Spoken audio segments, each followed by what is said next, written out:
Alhamdulillah wassalatu wassalamu ala rasulillah wa ala alihi wa sahbihi ajma'in. Tumutenda Allah subhanahu wa ta'ala matenda amalungi nga maiduvu tumusaba isebyengera byene mirembe gikuishibwa nabiyina Muhammad sallallahu alaihi wasallam nabiyyi hadhihi al-umma yasumesa al-bashariyah na tusomesa tunatwena butyabo tusinza Allah subhanahu wa ta'ala iranga n'ensonga enkulu yatutondesa. Musomo gw'ifugulwa lero luno gugemaganira ku ndikiriza oba ku aqida. Ekigamba aqida kitegeeza endikiriza yaife yetuyikirizamu Allah subhanahu wa ta'ala mu bwomu bwe. Tumuyikiriza nga ali mulala yenka jalla jalaluhu mu kumusinza, twayikiriza nga ali mulala yenka mu bwakatonda bwe nti n'atonda n'atugabirira enaita n'alamisa abantu ole yamufuula mulamu yalwaza, twamufuula mulala yenka jalla jalaluhu ate nga ali mulala yenka mu mayina ge amalungi n'ebitendo bye ebirungi. Ebyo nebikiriza bisatu ebyendikiriza byetuteeka okumanya Allah subhanahu wa ta'ala tumuyikiriza tutya.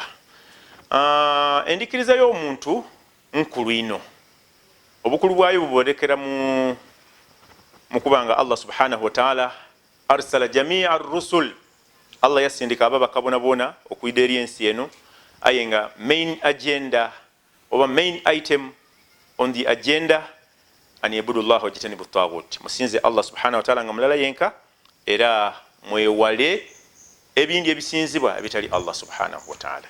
Okuvirira ku Nuh alayhi salatu wassalam, kwa muleme gwa Adam tiwali shirik, muleme gwa Idrisa tiwali shirik, kati okuvirira ku Sayyidina Nuh alayhi salatu wassalam paka ku Nabi Muhammad eyasembayo alayhi salatu wassalam, ababaka bonabona balinga baidani main agenda ngeri ani yabudu Allah wajitanibu taghut, musinze Allah subhanahu wa ta'ala nga mulala yenka mwewale ebindi ebisinzibwa ngati Allah subhanahu wa ta'ala. Oko Allah me yayongerezanga ku ebindi gamba nga Musa alayhi salatu wassalam political affairs dali divuya ya mutumeri Farao amuga abana ba Israeli abafulumye mu kuba political affairs dali nga dikola kinga dicyankalaine, aye main agenda yali anibudullah wajitanibu taghut. Gemalutu alayhi salatu wassalam social affairs dali dirikutagala bantu nga bali mu bisiyaga, bantu nga bali mu ki omusaada ajja kumusaada mwine weewuunya n'okwewuunya engeri abantu yebanumirwamu ekintu ekyo ne ba Allah engeri yatonda mu mukazi n'engeri yali mulungi kuba buli kiri ku mukazi kisikiriza, aye wabireka ebyo byona wajja mu nsonga dindi kabiri eyo na topic eriawo ya bisiyaga bigemye gano nigale aye titwidi obutabufu buvwaga omuntu n'otuuka okwegomba musaada mwino. Sayyidina Lut alayhi salatu wassalam main agenda yali aniyabudu Allah wajitanibu taghut, musinze Allah nga mulala yenka. Oluvainuma mwewale ki mwewale era mwewale amasanamu, mwewale amasabu, mwewale yirizi, mwewale ebisinzibwa ngati Allah subhanahu wa ta'ala.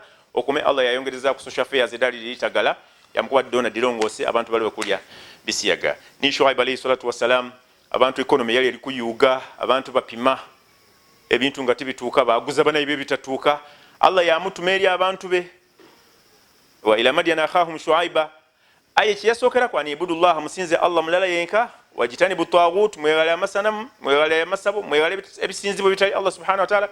Oluvainuma wazinu bil qistas al mustaqim, abantu mubapimira ebintu bikoleki biweyo ni minzani ebenge kolaki etukana. So endikiriza y'omuntu nesokerwako era endikiriza eyo totekeirwa kugitunda bi ayi hali min al ahwal, kuba zira sente digigula ekigigula kyonka kiri kirala ni jana ya Allah subhanahu wa ta'ala. Nkubiriza abali kutuwuliriza tunweze endikiriza daife olw'ensonga nti nkulu ino mu bulamu bwaife, n'ekintu ekitatundika n'ekintu ekitagulika akigula ali mulala yenka ni Allah subhanahu wa ta'ala. So Allah subhanahu wa ta'ala okubanga yatuma ababaka bonabona nga baida ku nsonga ndala eyo kitegeeza nti ensonga yali nkulu ino esaana okugiwa ebirowoozo n'abantu okugifaako nakudina abantu bali kunoonya standard, aye nga ate ni standard Allah subhanahu wa ta'ala yasookeraku.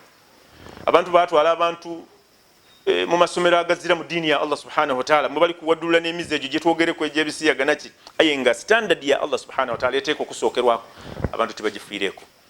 Aqida tuteeka ogifaako era yetuteeka okusomesa abaana baife nga tukaali kubasomesa kintu kyona kyona, yetuteeka okusomesa abantu baife nga tukaali kubasomesa kintu kyona kyona, male bwebeeweire twabasomesa ebindi ebisigaire nga bategeere man rabbuka ma dinuka man nabiyuka Muhammad sallallahu alayhi wasallam. Aqida nkulu ino olw'ensonga neingiza omuntu mu busiraamu ate nemutoolamu ndikiriza iwe bulira okuba oti tikayikiriza nga Allah ali mulala yenka kitegeeza nti obusiraamu obukoze eki obwamwike. Bw'okoba nti nkakasa nga Allah ali mulala yenka kyova n'omuntu wabayingira mu busiraamu tumukoba nti koba oti ashhadu an la ilaha illallah wa ashhadu anna muhammadan rasulullah, kakasa nga Allah ali mulala yenka oli kuyingira mu busiraamu. Aqida nkulu ino oba obwikiriza bwo kikulu ino okubwatuza n'olulimi n'okuba nga obukakasa mu mutima nga Allah subhanahu wa ta'ala ali mulala ino. Nsembyayo obulungi bwa aqida eyo senga oba nga etebenkere mu mutima gwo muno munsi owangala bulungi olw'ensonga nti ebezira tikakuteteganya kwegamba ebirowoozo bye bitebenkevu ni Allah subhanahu wa ta'ala. Ate kunkomerero era ojja kuba bulungi ino kuba buli yalina aqida eyo nga ntuufu ajja kuyingira ejjana ya Allah subhanahu wa ta'ala. Eyalina aqida nga nfu ajja kuyingira muliro gwa Allah subhanahu wa ta'ala. Omuliro ogujja okwokya abantu bawese n'essuubi. Era kunsi kuno tukubiriza abantu ab'omu maka go abaana bo abasomi b'osomesa otabakutulanga na ssuubi olw'ensonga nti okukutula omuntu n'akutuka n'essuubi kibonerezo Allah ajja kibonereza nakyo yawmal qiyama bantu kuba kasita kuba nti ikhsa'u fiha wala tukallimun mube mu muliro ogwo kayitenda kulira mukwasama mutaira mukuba bikunkubira kerere ng'abantu bawesa ssuubi kitegeeza nti okuwesa essuubi mukyalawo n'awesa essuubi gaka kibonerezo ky'oba omutaireko. Kati abantu abatayikiriza Allah nga mulala Mungu ajja kubakutula ssuubi olunaku lw'enkomerero babe nga bazira ssuubi. Kasita bali kutuka n'essuubi omuntu alikoba nti senga nayikiriza Allah subhanahu wa ta'ala ng'ali mulala yenka. So aqida obwikiriza bw'omuntu bukulu ino ate bulungi ino olw'ensonga nti yawmal qiyama omuntu oyo ajja kuba mu kwesiima. Ndaga muntu ye bwerisoma nti la ilaha illallah muhammadu rasulullah nga muzira shiriki omuntu oyo ajja kuyingira ejjana.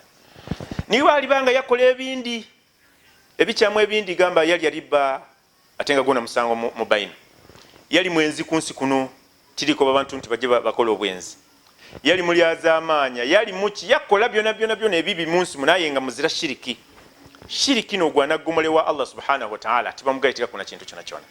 Kati yawmal qiyama ndaga muntu yo muntu baligiringako nga ndaga muntu eyo erimu la ilaha illa Allah muhammadu rasulullah aye nga alina ebindi byeyakolerako olw'obukulu bwandaga muntu eya la ilaha illa Allah muhammadu rasulullah nga ekyo tiyagayitika ku Allah subhanahu wa ta'ala kintu kindi Mungu alisindika bamalayika nga bamaze n'okumwokyako omusaadha oyo omuliro bw'omukyalo oyo omuliro Allah asindika bamalayika nti mujje mutoole mu muliro buli yakoba kigambo la ilaha illa Allah muhammadu rasulullah batoole mu abantu balyagana nga abandi baasiriira babate munaharul hayat omuyiga gw'obulamu Allah atandike ku kagumba kali ku mugongo gw'omuntu wano kwalitandika kayo okumuyiza obuyaka bamuyize buyaka era omuntu oyo at the end of the story ajja kuyingizibwa jana.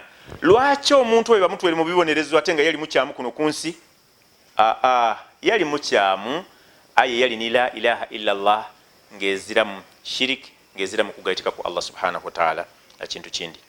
Nkubiriza bali kutuwuliriza Allah tumusinze nga ali mulala yenka kuno kunsi tujangala bulungi ni kunkomerero nga twizibwa yali ate empere ejja kuba mbitirivu ino kutube tunwerere n'abaana baffe tubalerere okwo n'abakyala baffe tubalerere okwo ni community mwetuwangalya alafu banaino abantu obengo bayingize ku busiraamu olw'ensonga oli kubayingiza mu kintu ekijja okubagasa kuno kunsi ne mu maiso ga Allah subhanahu wa ta'ala nga tutuuse yali. Aqida nkulu ino munweza aqida daimwe mutadita mu bichafu bya shiriki mutadita mu bintu kabiri bidikolobola ebinakutuusa mu maiso ga Allah subhanahu wa ta'ala kayinga oli mu bantu abatajja kusonikizibwa era kuba mushiriku Allah tajja kumusoniga ni bwalidanga yasala eswala ediduze ensi eno neigulu. Mwebali kutuwuliriza barakallahu fikum wa jazakumullahu khairan. Twagana nikayi ku musomo ogundi insha Allah bwali batutuusizaayo. Assalamu alaikum wa rahmatullahi wa barakatuh.